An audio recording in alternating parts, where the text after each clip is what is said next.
그 병력과 관련돼서 좀 자세히 제가 여쭤보겠습니다. 예. 병력 규모와 관련돼서. 예. 피고 당시 대통령은 증인에게 계엄을 선포하는 데 필요한 사항을 검토해서 신속하게 보고해달라고 하였고 증인은 합참 근무 경력을 가지고 있기 때문에 증인이 혼자 직접 검토 준비해서 어느 누구에게도 알리지 않고 철저하게 보안을 유지해달라고 이렇게 당부를 했었죠. 네, 보안에 대해서 각별히 당부를 하신 것은 명확히 기억이 납니다. 그리고 대통령은 생방송으로 대국민 담화를 통해서 계엄 선포를 할 것이라고 이렇게 말씀도 하셨죠. 직접 하시겠다고 그랬습니다. 예. 그 증인은 그 경호처장 시절부터 피고인과 나눈 대화를 통해서 알고 있는 피고인의 국가관, 안보관, 국가 상황 인식과 대통령 관저에서 들은 이러한 이야기를 바탕으로 먼저 계엄 선포 관련 대국민 담화문을 작성하고 국무회의 절차 등 검토 사항과 1차 포고령 안을 만들어서 며칠 후에 대통령 관저로 찾아갔죠. 네, 그렇습니다. 예. 당시 대통령은 대국민 담화문을 읽어보더니 평소 거대 야당이 반국가 세력, 체제 전복 세력과도 연계하고 손잡는 행태를 개탄하였는데 잘 지적하고 있다면서 거의 손댈 것이 없다 이렇게 말한 적도 있나요?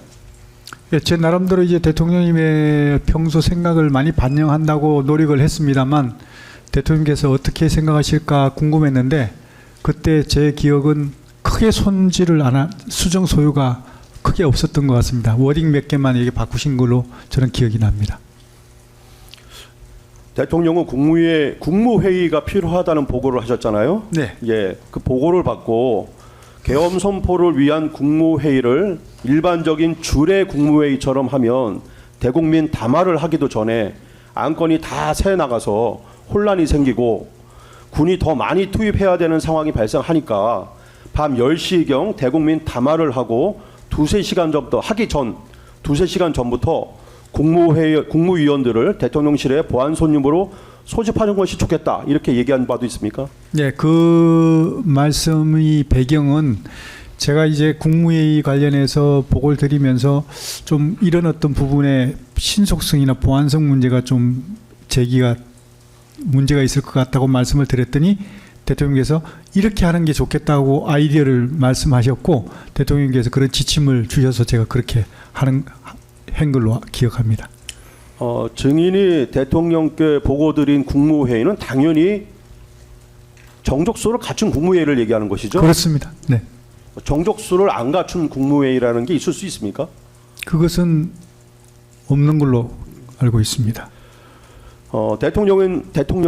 대통령께서 증인에게 총리, 외교, 국방, 통일, 행안, 법무 등 계엄 관련된 필수 국무위원에다가 추가로 몇 명의 국무위원을 더 보안 손님으로 대통령실에 오게 해서 정족수를 충족하면 될 것이다 이렇게도 얘기를 하신 바가 있습니까? 예, 맞습니다. 예.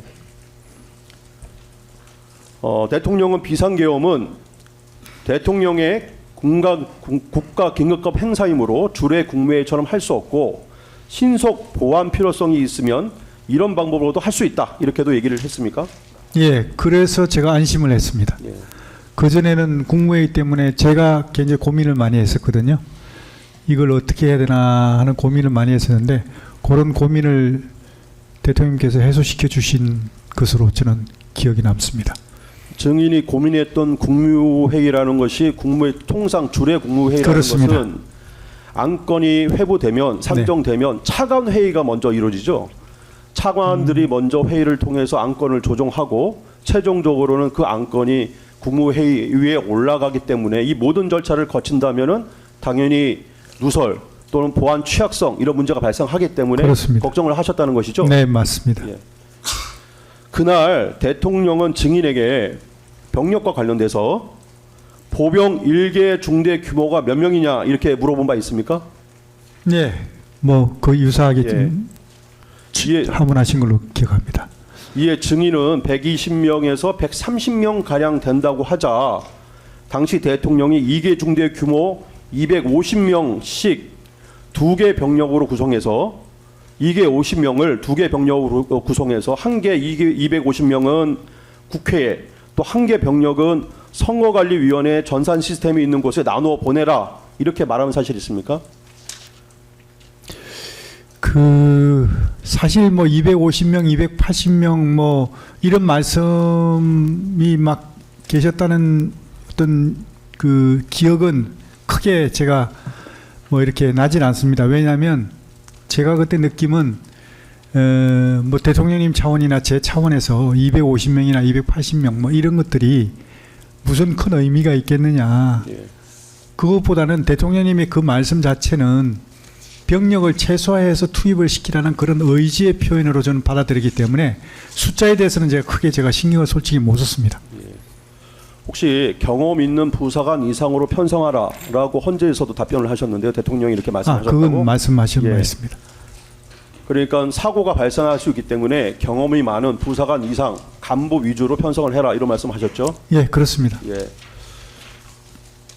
당시 대통령께서 일개 중대 규모 250명 이렇게 딱 자르면 부대 편성상 인원이 250명 딱 자를 수가 없기 때문에 증인이 280명 정도도 될 수 있다 이렇게 얘기를 했다고 하는데 맞습니까?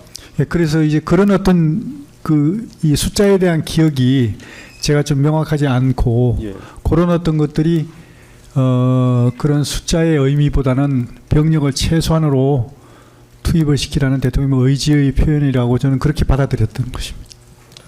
당시 대통령은 망국의 위기가 국회 독재에서 비롯된 것이라는 대국민 담화를 하게 되면 일단 나라가 어지럽고 이런 망국의 상황이 온 것이 국회의 독재 때문이라는 담화를 발표하게 되면은 각 정치 진영의 많은 인파가 국회로 몰릴 것이니 아무래도 계엄 상황의 질서 유지를 위해 병력 투입이 필요하다 이렇게 얘기를 한 것이죠. 예, 충분히 그는 예상할 수 있는 예. 상황이라고 보입니다. 증인은 대통령에게 국회의 둘레가 3km나 되고 상당히 넓은데 그 정도 규모로는 몰려드는 인파를 감당하기에도 어렵다. 아마 10배 이상 투입해도 모자랄 것이다. 이렇게 건의를 한 바 있습니까? 예, 그렇게 말씀드렸습니다. 이에 대통령은 군 병력이 많으면 불안감이 조성되니 대통령이 말한 대로 최소한으로만 해라. 이렇게 다시 당부를 하신 바 있습니까? 예, 그렇게 말씀하셨습니다. 그렇지만 그 말씀은 그렇게 하셨지만 제 마음속에는 야, 이 넓은 그 국회에 뭐 200~300명으로 질서 유지가 이게 가능한가 하겠는가 하는 그런 어떤 고민을 계속 마음에 두고 있었습니다.